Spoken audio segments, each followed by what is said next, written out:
episode of Deals and Deadlines. That's Hadley. He's the super agent. I'm Matt, just taking up time. We're available to you guys on all podcast platforms. If you're just finding us, thank you. Please subscribe. This will be waiting for you each and every Friday when it drops. Also available to you on the 680 The Fan YouTube channel. All right, Mr. Hadley, we have stuff to discuss. We'll be visited by B.B. Abbott, an agent who represents a lot of big names in baseball. You might have heard of maybe Chipper Jones, Chris Sale, Zach Wheeler, just to name a few. All right, we've reached Super Bowl 59. By the way, that's a great intro, right? Those three names. Yeah. I mean, he's... You're doing something right. Doing something right. Yeah. Great. All you guys, you rich agents. So we've reached Super Bowl 59, although we have some time. We have another full week before the fun begins. So I want to talk to you about the business around the Super Bowl. Let's do it. Let's start with the championship game. So the AFC title game just picked up 57.7 million people, that many viewers to watch the Bills and the Chiefs. It's the most watched non-Super Bowl in NFL history. So I'm setting you up for this. The NFC Championship game did 44 million, a huge number. But hear me out. What if the NFL, who loves to have as many days on the calendar where they have some of their events, could you see a scenario where they do go back to the old ways? AFC Championship game on a Saturday night at 6, NFC on a Sunday night, or even better, you keep one on Sunday night and one's on Monday night in prime time, and the NFL gets two singular events on those days to try to build up the numbers even more. Listen, I would not rule out anything. Obviously, at the end of the day, we've said this time and time again, it comes down to money. The biggest hiccup with regard to the Super Bowl is trying to keep it even. And the reason why they play it, on the same day is that nobody has the advantage having an extra day off going into the Super Bowl. I know with the championships and the division rounds, there are Saturday and Sunday games, but they try to equal it out on this one day so they both have 2 weeks prior to the game. But I wouldn't rule it out. Yeah. And by the way, I'm not surprised the Chiefs and the Bills had the higher rating. It could have been the Chiefs versus anybody. Sure. I mean, let's be real. If you watch the game, you know, it's they have such a fan base.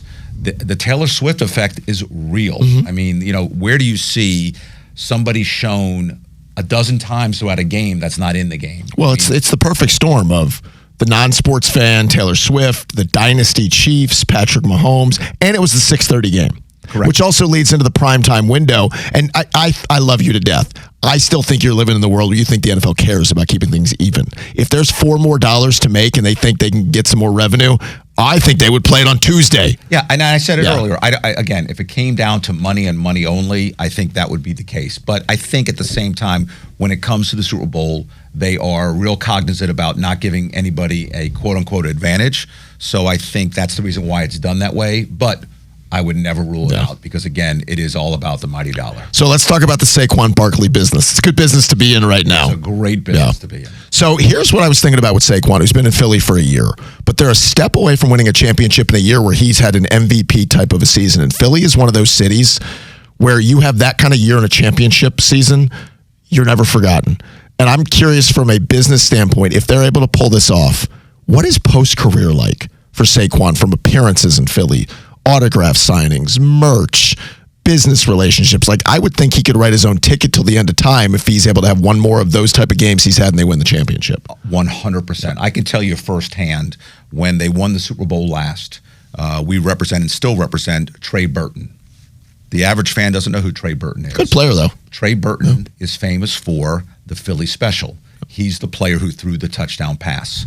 That alone has made him a folk hero in Philadelphia. He has done appearances. He's been told time and time again, you will never have to buy a beer again in this town.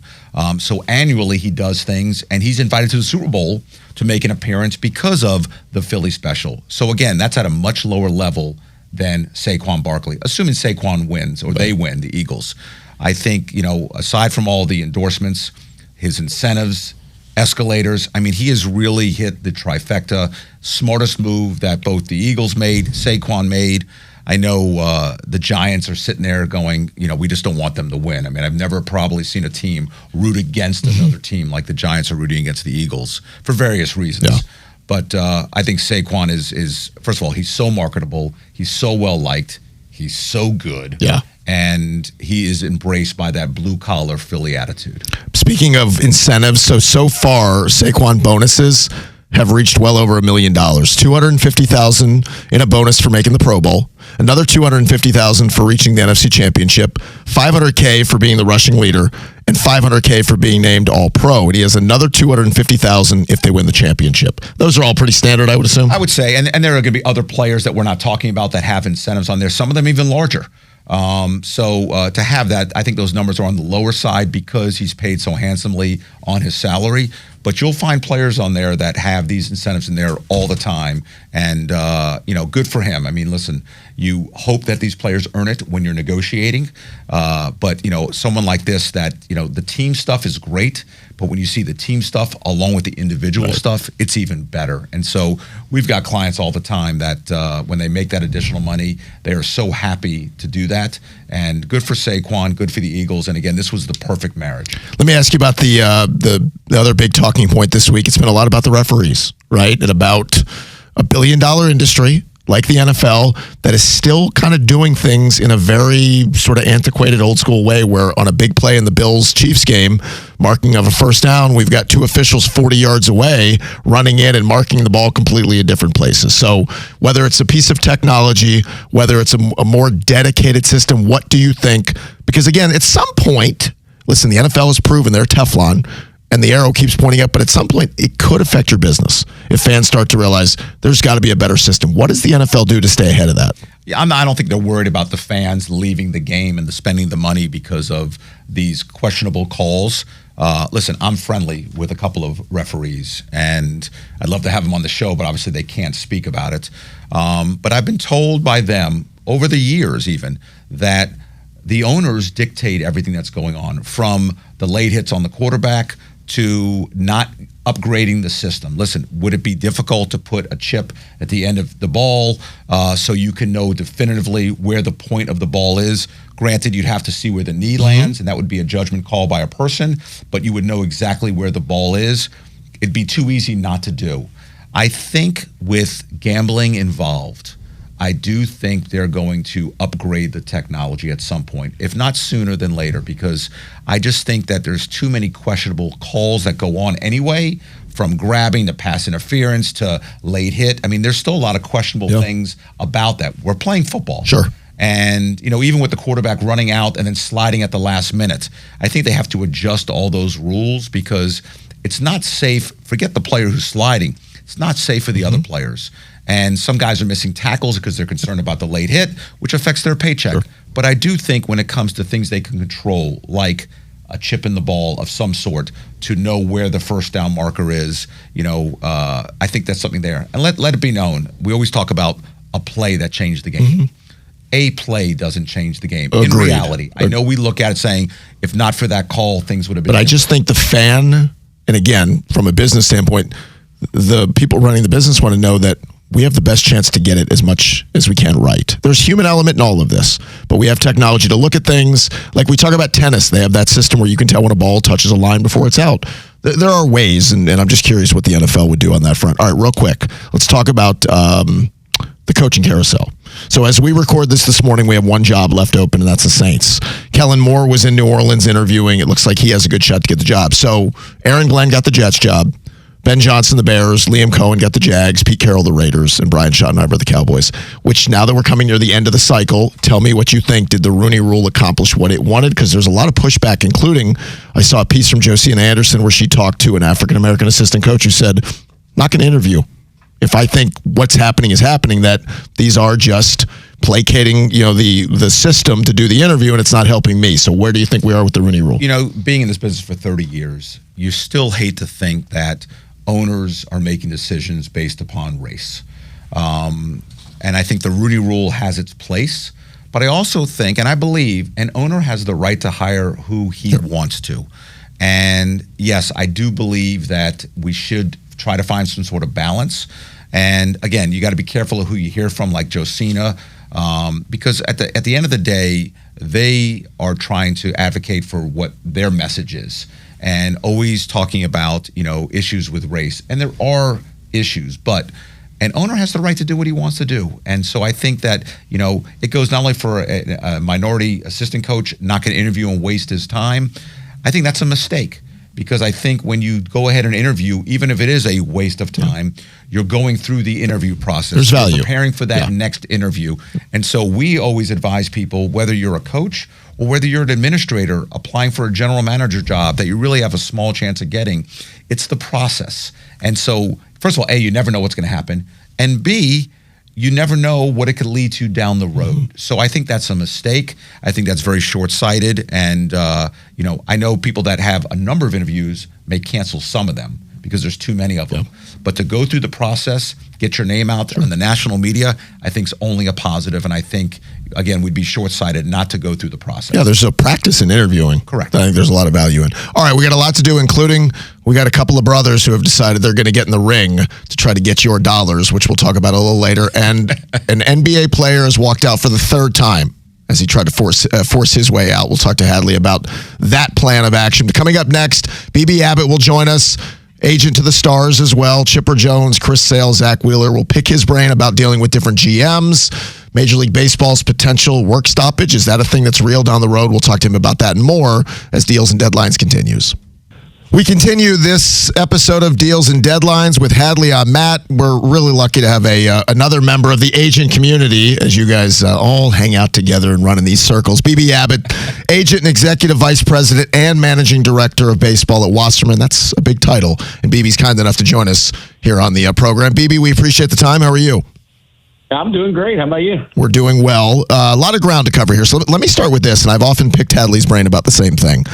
I think the fan, when talking about negotiations, always gets this idea that it's very intricate and it's back and forth, when maybe it starts with a text or maybe it's an email or maybe you bump into a GM or a decision maker at a ballpark. So tell me about those interactions for you. How do you like to begin the process, whether it's a negotiation or a conversation, when talking about a contract for a player?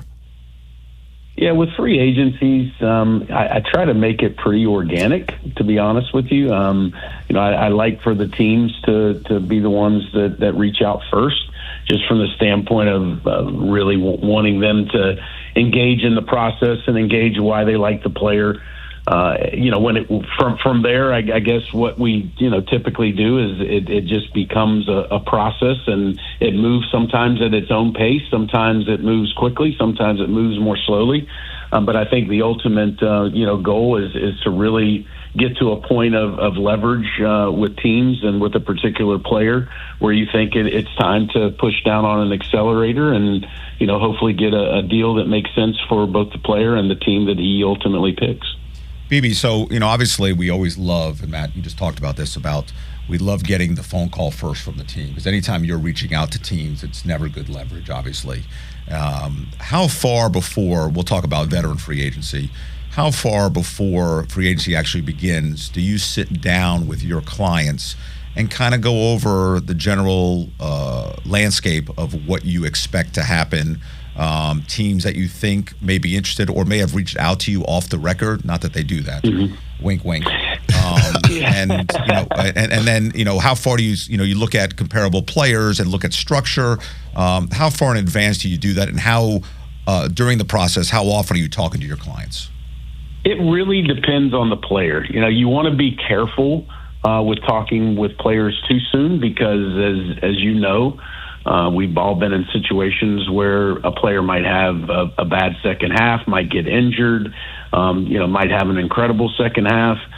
So there's these ebbs and flows of a season that happen, but we will have more informal types of conversations with them as we enter into free agency, maybe the year before, the platform year as we call it.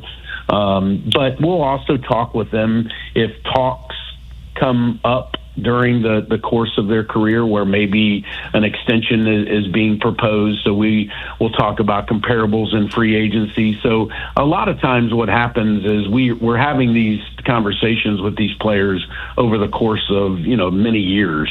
But if they want to talk about free agency as it relates to the next year, we usually wait till after the season to do that, because there's no talks going on at that particular moment in time, a month or 2 months leading up to the end of the season. So we really don't want to cloud their what they have going on, and really, trying to get them to focus on, them finishing the year strong and whatnot. So those conversations are rarely happen in the platform year in the last couple of months, but naturally, and like I say, more organically, those conversations happen over the course of the representation when you're talking about long-term extensions before he gets to free agency, or when other guys sign, in the free agency preceding their free agency year. So those conversations, certainly do happen. But once we get into the platform season before free agency, we try to really not have those conversations, because we want the player to focus on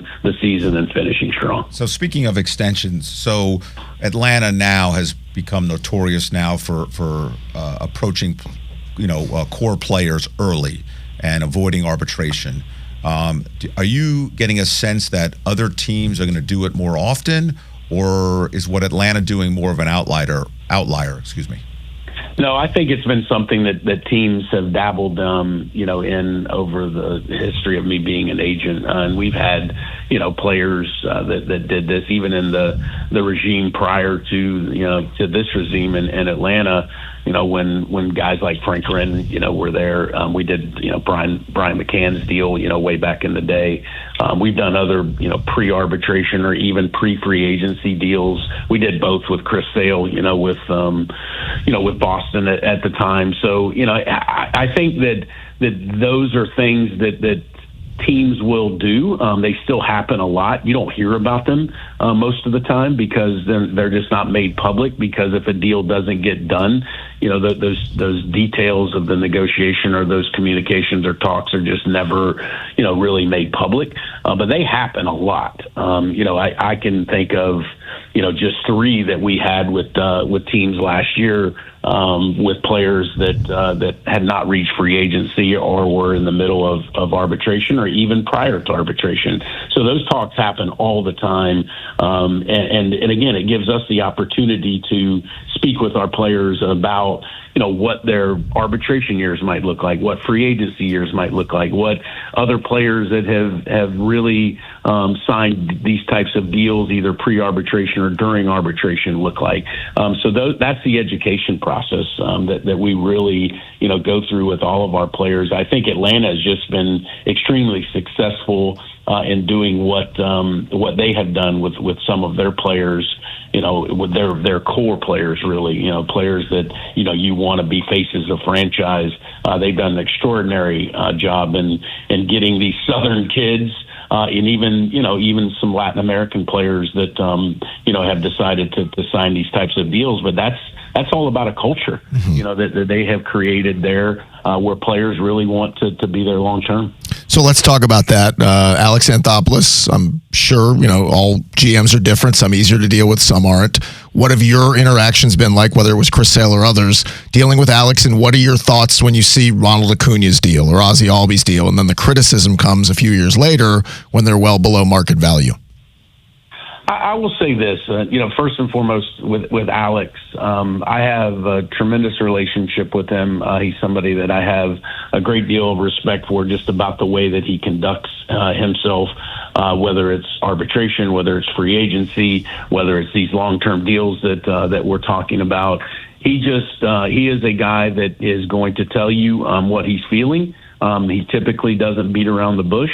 He's a guy that, he's I've said this before in the past to other people. There are times where you need to work with Alex as opposed to against Alex, because if he gets ultra focused on wanting something to happen, he's not going to shortchange you.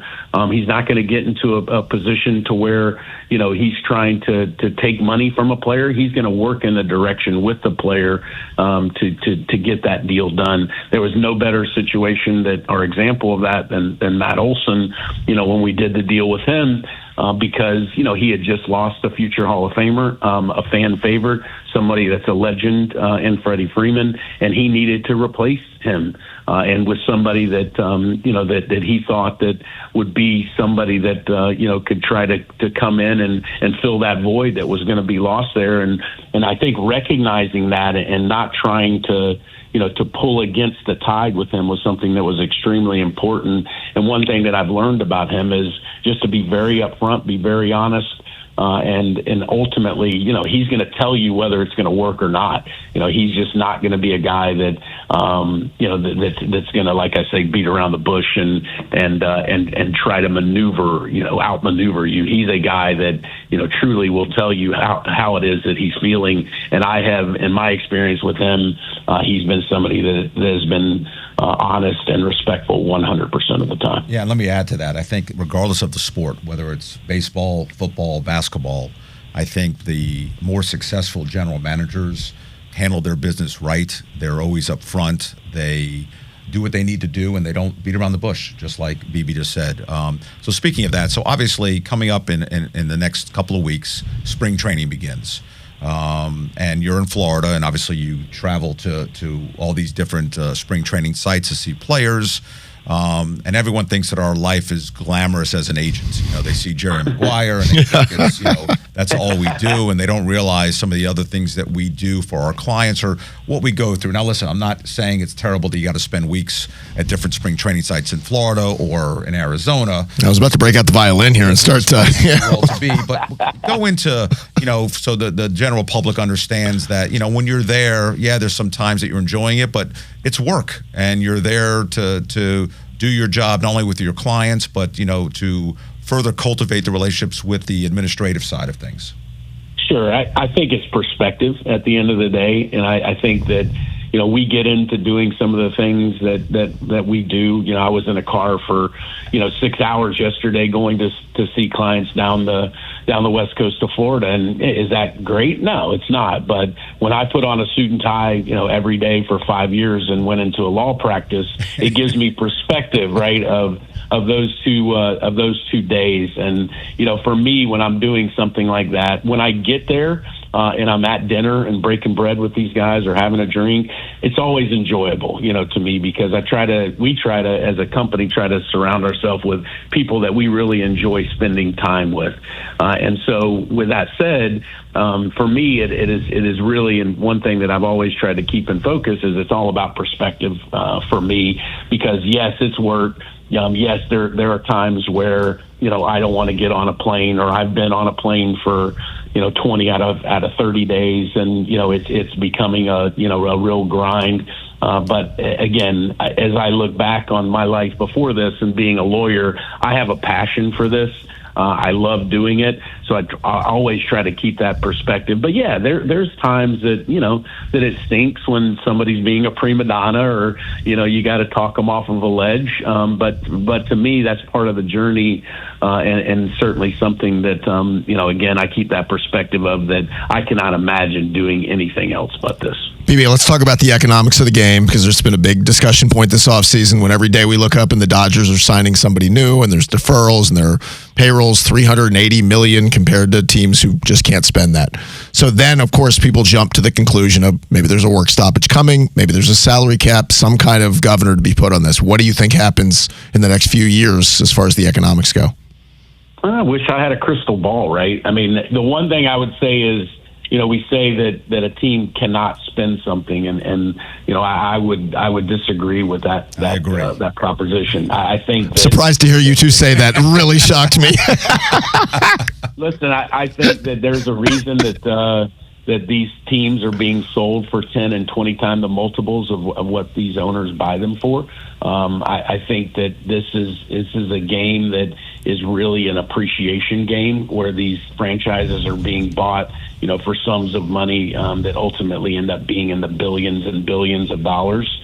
So I think the return on investment is certainly there. It's just, I think that there are certain owners that are willing to, willing to make that investment to build the appreciation a little bit higher. for their communities and for the organization. Now, can every team afford to spend $300+ million? Probably not.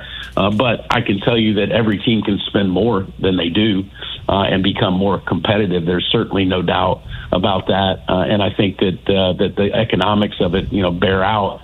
I don't know what's going to happen.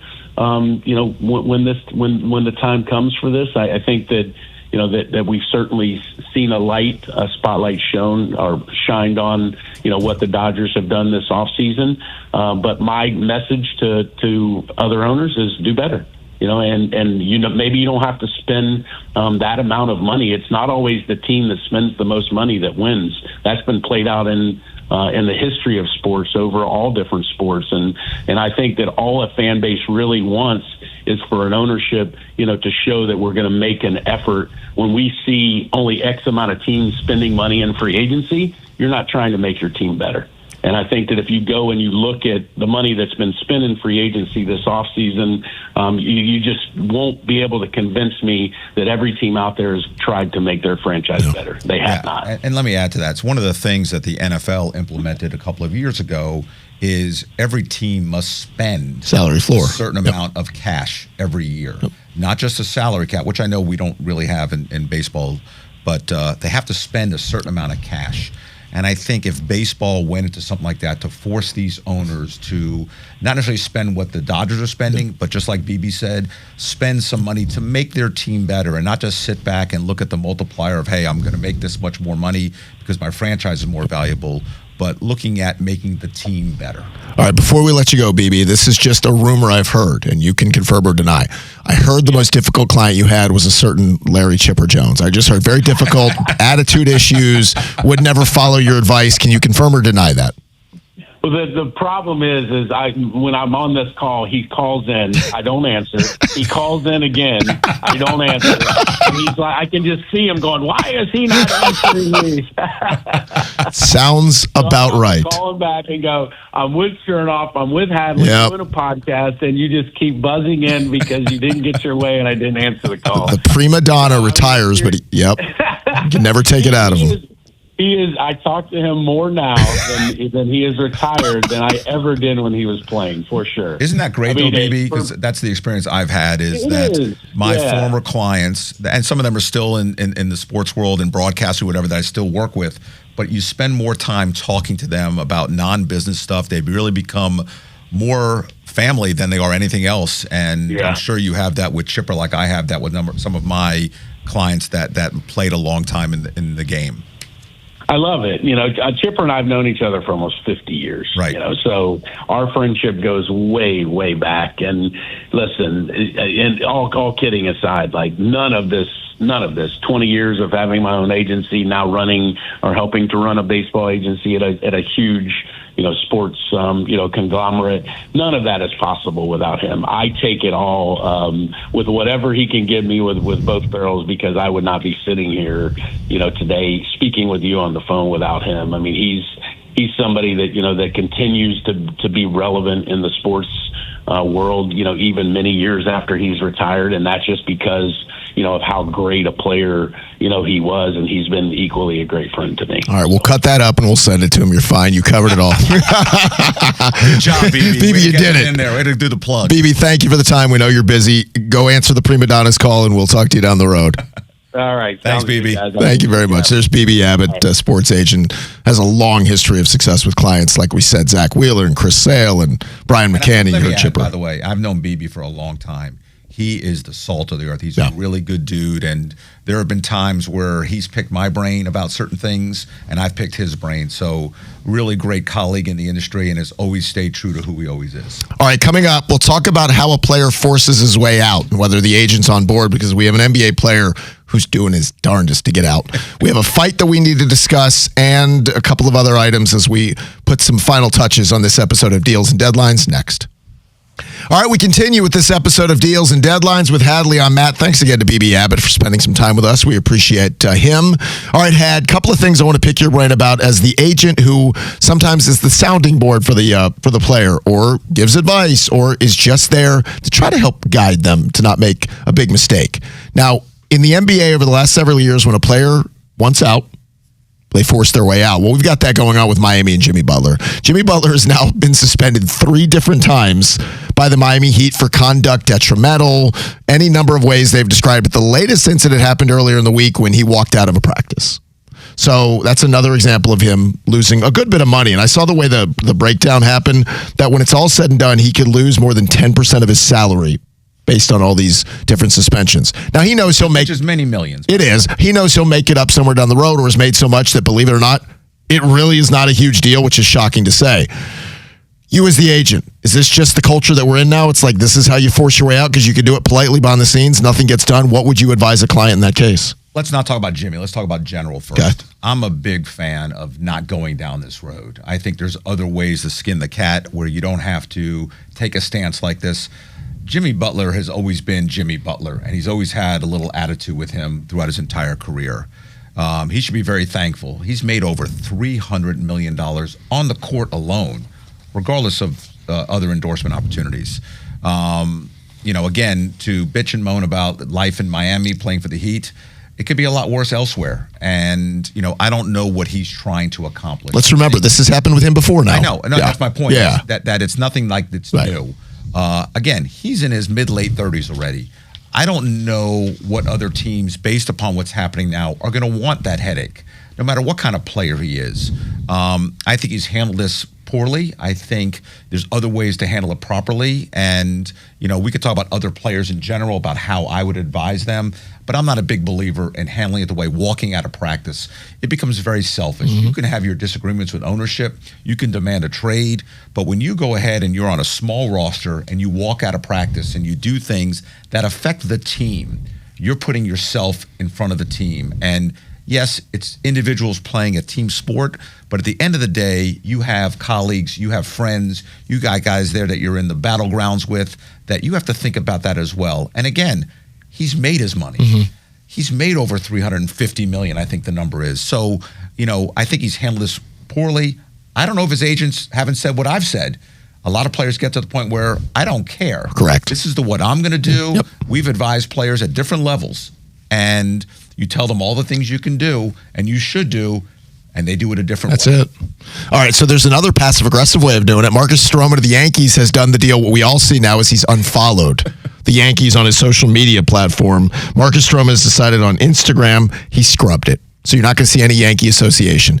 I don't remember now. Maybe it's too long. What did we do in the 80s and 90s passive-aggressively to let the franchises know we're not happy? First of all, you didn't do it. Because at the end of the day, I don't know Marcus Stroman, but I can tell you those actions are like a 12-year-old. I mean, unfollowing. I mean, he's unfollowing us, so the Yankees say, we're not going to re-sign him or trade him or do something. It's so childish. I think there's better ways to do it to make a point. And that's why you have an agent. And that's why you also can go to the media and let the media make points on your behalf. And so therefore, you're not the bad guy. So what we did in the 80s, 90s, and I still apply this practice today, is you have friends in the media, and they want stories. So if you can get them to position it so the player comes out on top and looks better than the team, it's a win-win, and someone else is writing it. Unfollowing it or doing things or following another team because you're showing that you have an interest in going to that team is childish, and I don't think it gets you anywhere, and I think it's a waste of time and only could do harm to the player's current status, but more importantly, could only do harm to his brand moving forward. All right, speaking of brand, Jake Paul has created a brand for himself. Now, we all watched the Netflix, which we said on this program, and I've talked about, we knew it was going to be bad, but we watched the Jake Paul, Mike Tyson train wreck. Well, now, guess what? You can watch a Jake Paul, Logan Paul train wreck, because those two have agreed to fight on Max, the streaming HBO platform, on March 27th. Now, Hadley, I'm just speaking for myself.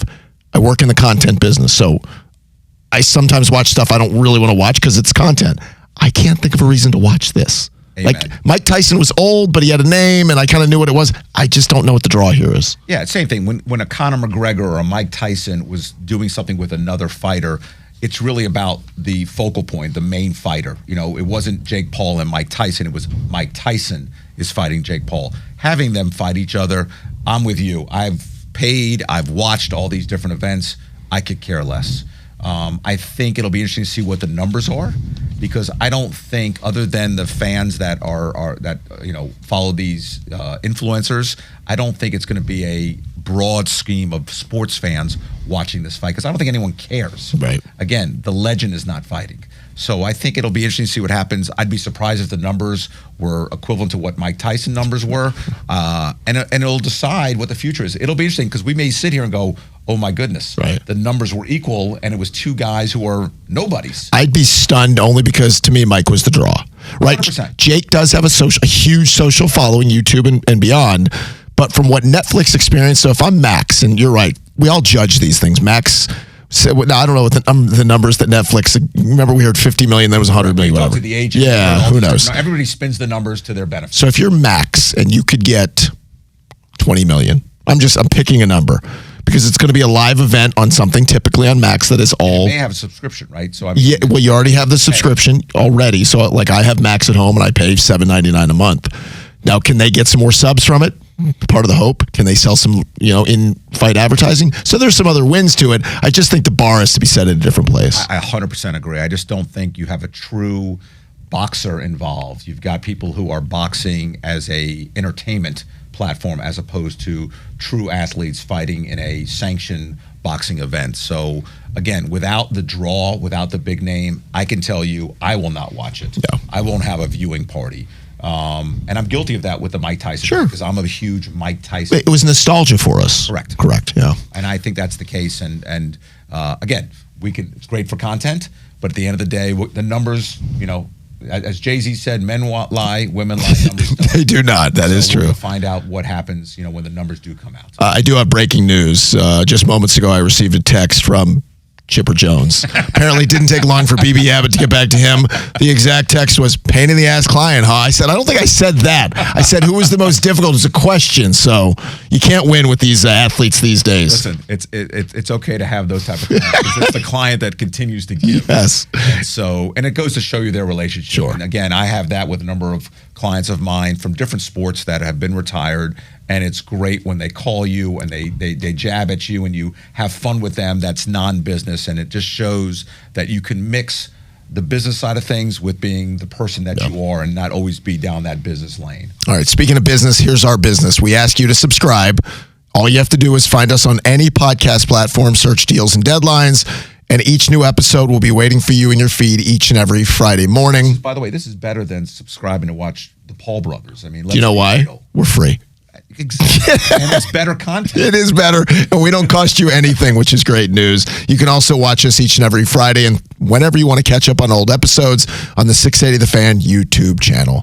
For Hadley, I'm Matt. Thanks to our sort of helper, producer, person, Bella, and Amanda. I don't know how to thank them. They're great at what they do. We'll talk to you next week.